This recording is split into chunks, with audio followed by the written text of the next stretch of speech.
کرنے کا کام۔ زندگی میں سب سے زیادہ طاقتور جذبہ خوف کا جذبہ ہے۔ خوف کا جذبہ آدمی کے فکر و عمل کی صلاحیتوں کو جتنا جگاتا ہے، کوئی دوسری چیز اس کو اتنا نہیں جگاتی۔ دنیا کی تمام سرگرمیاں کسی نہ کسی خوف کا نتیجہ ہوتی ہیں۔ معاشی بدحالی کا خوف، بے عزت ہونے کا خوف، برتر طاقت کا خوف، قومی دشمن کا خوف یا اور کوئی خوف۔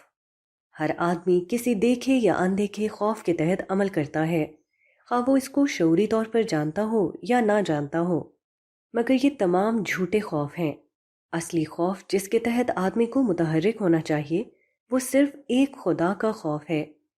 خدا ہی اس قابل ہے کہ اس سے ڈرا جائے اور اس سے تمام اندیشے وابستہ کیے جائیں۔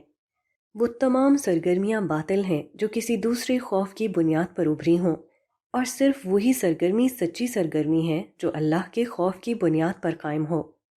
خدا نے تمام چیزوں کو پیدا کیا ہے، وہی ہر چیز کا مالک ہے، اسی کے پاس ہر قسم کے اختیارات ہیں۔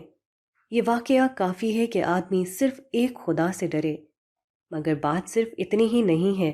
اس سے زیادہ سخت بات یہ ہے کہ خدا نے انسان کو صرف پیدا کر کے چھوڑ نہیں دیا ہے، وہ ہر شخص کو بالآخر اپنے پاس بلائے گا۔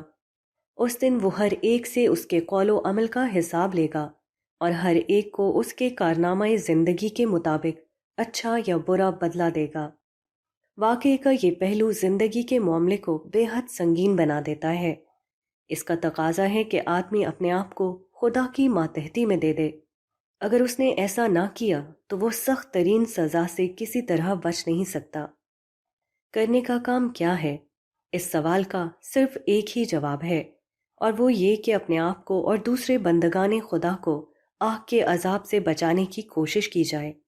خدا کے پیغمبروں نے زندگی کی جو حقیقت بتائی ہے، اس کے مطابق زندگی کا اصل مسئلہ یہ ہے کہ آدمی آخرت میں خدا کی پکڑ سے بچ سکے۔ اس آنے والے دن کی سختیوں سے اپنے آپ کو بچانا اور دوسرے انسانوں کو اس سے بچنے کی تلقین کرنا، یہی موجودہ دنیا میں کرنے کا اصل کام ہے۔ اس کے سوا جو مطلوب چیزیں ہیں، وہ سب اسی کام کے نتیجے میں حاصل ہوتی ہیں۔